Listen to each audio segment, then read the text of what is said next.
Welcome back. You're tuned in Inspired Afternoons with me, your host, Mariam Mia. And now we're discussing eye care awareness. So every year, around the 21st September to 18 October, it's Eye Care Awareness Month. And Eye Care Awareness Month is commemorated to raise awareness about the importance of eye care health, specifically around the prevention and treatment of avoidable blindness. 75% of all cases of blindness is avoidable either through prevention or through treatment. That is why it is important to ensure good eye care regimen and ensuring that one gets their eyes checked regularly to prevent blindness. So with me, I have live, I've got joining me optometrist Muneer Bismillah, and Muneer Bismillah is a qualified optometrist in private practice, experienced optometrist in practice.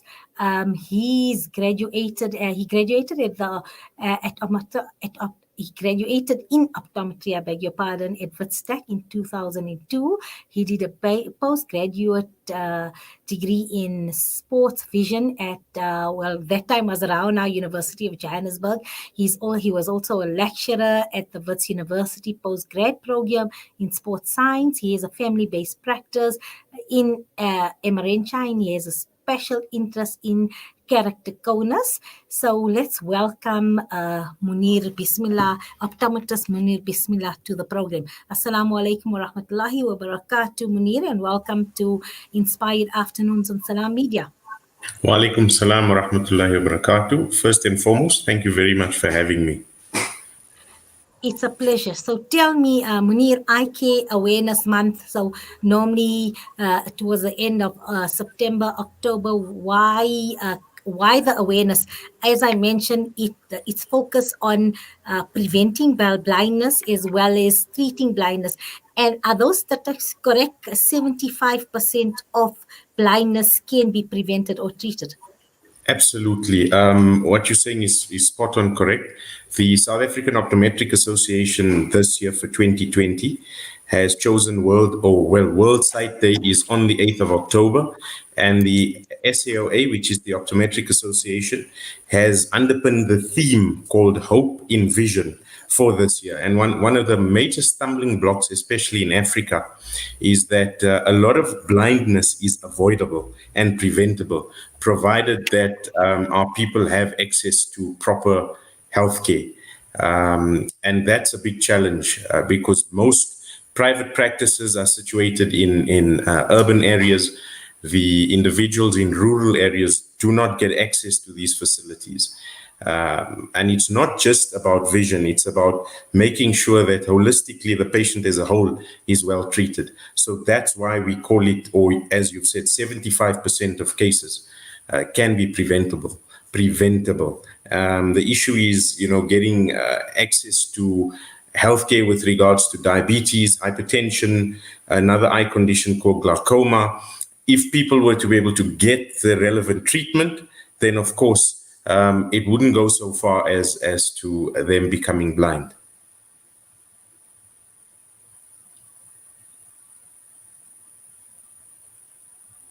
To visit in terms of your dental care, how often do we need to come and visit an optometrist for general eye screening? Look, once a year is adequate for a comprehensive eye check. But these days, with children especially sitting in front of screens all the time, I'd say 6 to 8 months, even if you just go in for a screening with the child without a comprehensive exam, it's very, very important. We've seen a lot of kids coming in pre-lockdown with mild scripts, and now post-lockdown, the prescription has increased tremendously. And this is simply because of spending a lot of time at NIA.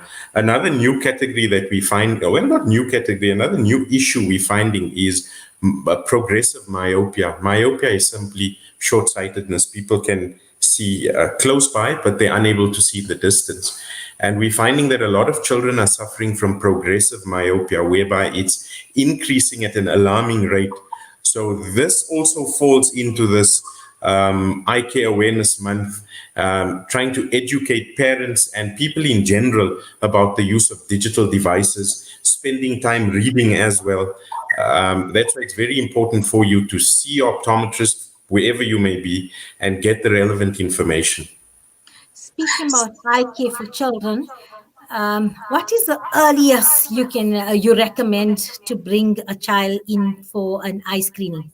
As soon as possible, especially these days because kids are sitting with cell phones. I've seen them as young as 9 months and 10 months old sitting in front of an iPad or tablet and a cell phone. So as soon as possible, there are specific optometrists that deal with children from a very young age, but your general optometrist can handle, they'll tell you whether they can handle your child or not at a younger age. I know I specifically start seeing them from about 4 years of age, 5 years of age. If I find it a little difficult, then of course we refer them on to an ophthalmologist and they come back to us for spectacle management. But I would say the sooner the better.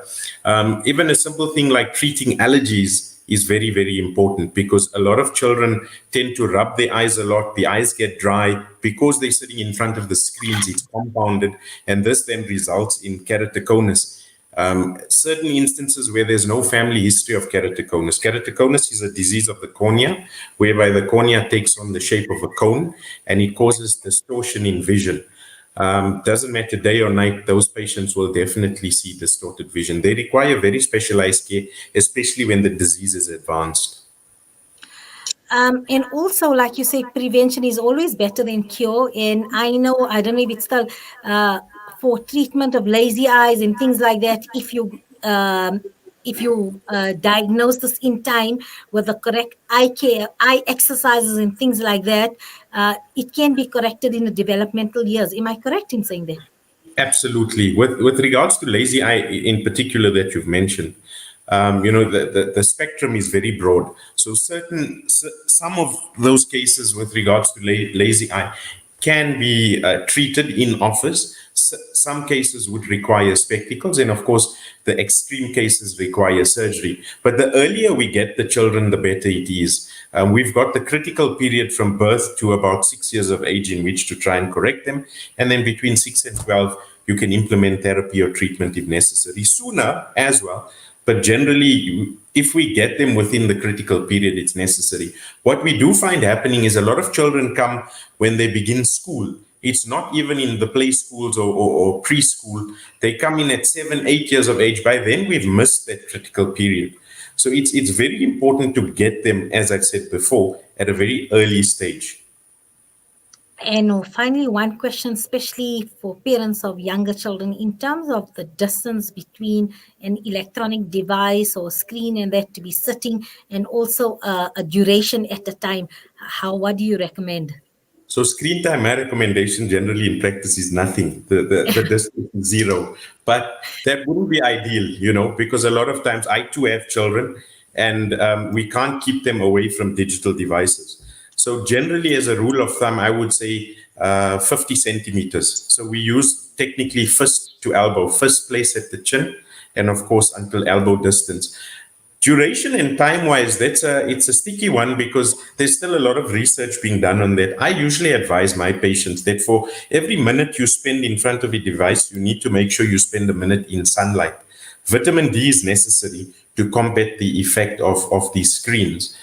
So there's not enough time in the day for you to spend on a screen and on a digital device. But it's important to get the vitamin D, and it's important to get the distances correct.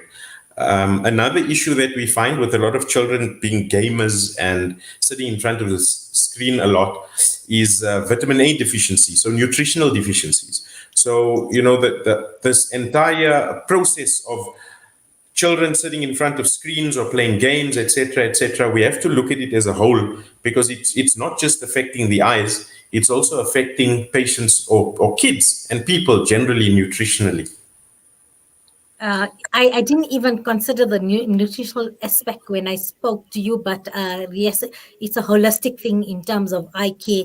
What you eat, what you consume, it's going to affect your organs, most definitely. Now I want to move on to the other end of the continuum in terms of elderly, senior citizens, because I know, you know what, correcting their prevention, but then, I think, I don't know what's it.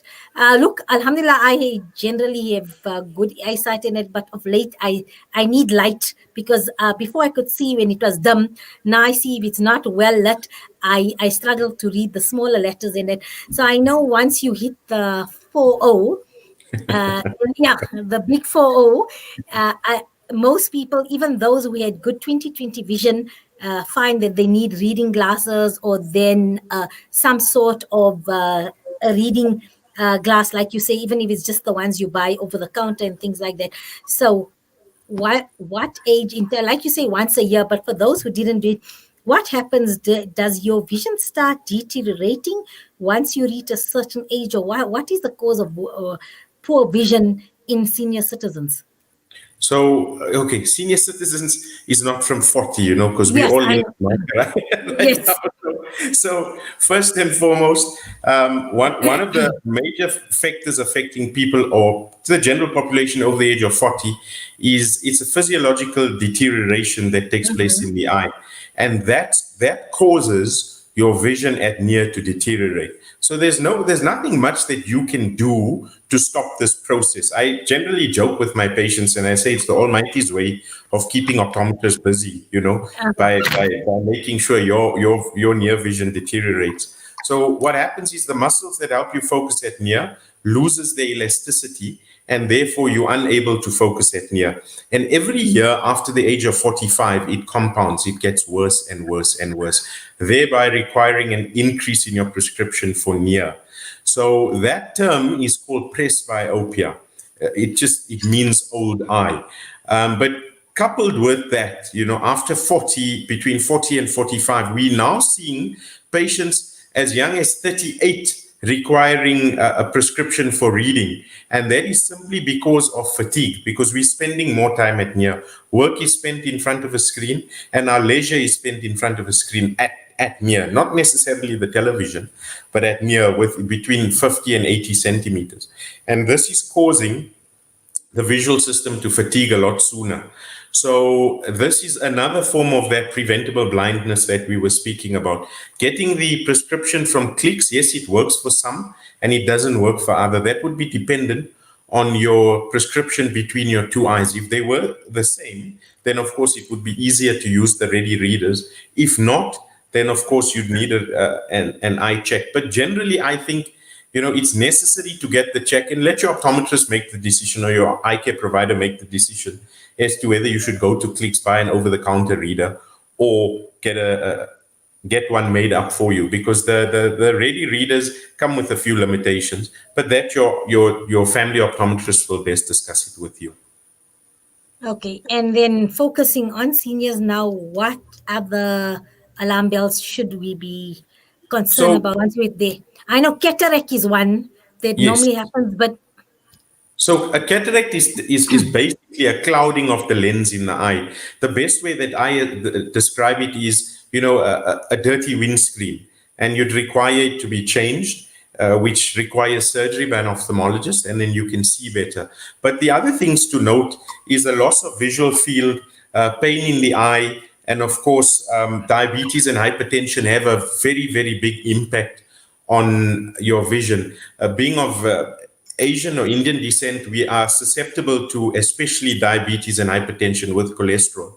And if those are not treated well, it can lead to blindness and permanent blindness. So therefore, it's important to have your regular checkups with your optometrist. They look in with a device called an ophthalmoscope into the eye on the retina, and they can detect these diseases and, of course, help you manage and control it collectively with your ophthalmologist, your doctor, etc., etc. So it's as important to have your eyes examined as it is seeing your endocrinologist if you were diabetic, for instance, to make sure that there's nothing sinister taking place within the eye. Other factors that also affect it would be, or conditions, rheumatoid arthritis. Certain medications can cause problems in the eye. There's a little area in the eye called the macula, and a lot of elderly people or people over the age of 50 are susceptible to a disease called macular degeneration. You get two types there, dry and wet. And of course, the two conditions or the two types would impact as to how severely your vision would be impacted. And this again results in permanent sight loss. As serious as that. And then, Munir, just for a general eye care in terms of taking care of your eyes and things like that, some just practical do's and don'ts in terms of, not rubbing your eyes, things like that. Is there even a correct way of rubbing your eyes? I know, is it this way, that way? How do you Yeah. do it so that, let The me best ask you because thing, I need to know this. Tell me this. absolutely, the best thing is don't rub the eye. I again in practice, I tell my patients if your eyes are itching, then scratch your ears, but don't rub the eyes. The reason the eyes itch is because of allergies. And if you get to the bottom of the problem, one of the issues, well, is allergies. The other issue, there could be irritation on the eyelids. Very important thing that you mentioned is just general eye hygiene. We generally tend to forget to wash the eye properly because if I read all these beauty products, it always says do not use around the eye. And So the eye. people forget, they wash the entire face Absolutely. and they forget about the eye. And we've got hairs on the eye, which is the eyelashes and eyebrows. So this needs to be cleaned properly. Another disease or little parasite that infects eyelashes is called a Demodex. Sorry, it's a Demodex that it's a little lice that sits in those hair follicles and they cause the itching. So that's why I say the eye shouldn't generally be itching. So we need to make sure we clean those eyelids properly. A little bit of cotton wool. There's some solutions that you could buy at an optometrist or even just general warm water on a cotton ball and just wipe the eye out, starting in the corner and of course moving outwards like this would definitely do you well. If the eyes are really itchy and scratchy, take a face cloth, put it in cold water, hold it onto the eye. But as far as possible, don't rub the eye. If you need to rub it, with the ball of the palm in a circular motion, but that's really if you really, really have to. But my advice is do not rub the eyes. I'm so glad I asked you because I thought it was a question of nothingness that I'm going to ask you, but I didn't realize it's so loaded. And now it's going to work with me the lice on an eyelash. I didn't even know something like this exists, and I'm sure many of my listeners. So we learn every day. So just be careful because you're quite right. Because almost every cosmetic product says a caution, avoid the eye area and that. And even when you're washing your face, I mean, I'm just thinking of how I do my face wash regimen. It's always away from the eye, and it's a good practice. So warm water, and you say a little cotton wool, and just do that Yes, and wipe the eye. absolutely. Absolutely. And if you do have the infection, of course, your ophthalmologist or optometrist can see it, and then they'll guide you as to what solutions to use. But generally, just a little bit of warm water. And like I said, if it's itchy and scratchy, then do the cold compress. But what's also good to use is the wetting drops. Because people are sitting in front of a screen all the time, I like to call it my 20-20 rule. Every 20 minutes in front of a screen, take a 20-second break, squeeze your eyes together and open them just to get the lipids flowing into the tear film to make sure that the tears are coated nicely. That's such sage advice for that. I am going to write this down and keep that in mind, and more than that, practice upon it. And then, like you say, what's the best? Sometimes I know, especially us, we're preparing meals and then remnants of maybe like a green chili or something. And then I know you said don't eat your eye, but it's now, and then you do this. Or if something goes into your eye, and then what do you do? Do you close your eye? Do you put warm water? What do you do so that it can be flushed away? This is a very good question you ask because certain chemicals affect the eye in a different way. So it's important to note what went into the eye. If it's a chemical, then whether it's an acid or a base, and of course, if it's your general day-to-day stuff like foodstuffs, etc. I get many people coming in. Somebody told me to put rooibos into my eye or milk into my eye. There's bacteria in these things, so it shouldn't go into your eye. Just a little bit of water if you need to, flush it out with some water until you get to your eye care provider. But it's important not to use anything because certain bacteria are bad for the eye. There's a bacteria called acanthamoeba And if that gets into the eye, it can cause blindness within 2 to 3 days. So it's important to note, and especially with contact lens wearers as well, running out in the field. A lot of people are doing activities now, hiking, etc., etc., and they wear contact lenses. They don't take care of it properly. So there's a lot to consider, as opposed to just having an eye test, buying spectacles and buying sunglasses. Yeah, I was thinking we're just going to have that, optometrist eye screening and that. But like you say, you've informed us and you gave us so much food for thought in terms of taking care of our eyes, in terms of prevention, the do's and don'ts as well, and informing us in terms of even just good general eye care, hygiene. It was really, really a very, very informative, interesting discussion. And in conclusion, is there anything else that we didn't consider and that you'd like to add? No, Alhamdulillah, I think you've covered most of it. And as I said, if anybody has any questions, they're welcome to contact myself or their family optometrist, and they'll best be able to inform them. But the most important thing is have the regular checkups, especially young parents. The screen time for the children is very, very important. Absolutely. I think that's a good take home there. And I think for adults, especially those that are working now virtually and online, Munir's 2020 advice, please do that so that you can ensure you have longevity in terms of prevention from any eye ailments. Perfect. Jazakallah so much for joining us. It's been an absolute pleasure having you on, and shukran for your time and all the best for IK Awareness Month. Assalamu alaikum wa rahmatullahi wa barakatuh. Wa alaikum salam wa rahmatullah. Yes. Our eyes are a window to the world, and in turn, it's the window to our souls. And yes, we need to take care of them because, subhanallah, what a great organ!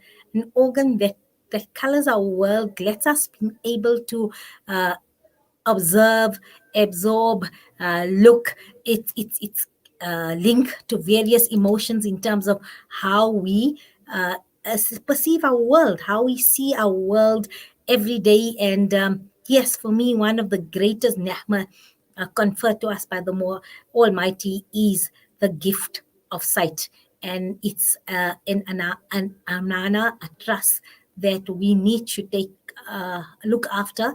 And as Munir has indicated and confirmed, that 75% of different types of blindness can be treatable and avoided. So alhamdulillah, let's look after those beautiful eyes that we've been blessed with. We're going to go for a short break, and when we get back, we are going to then continue, or well, introduce a brand new segment called Through the Annals of Islamic History.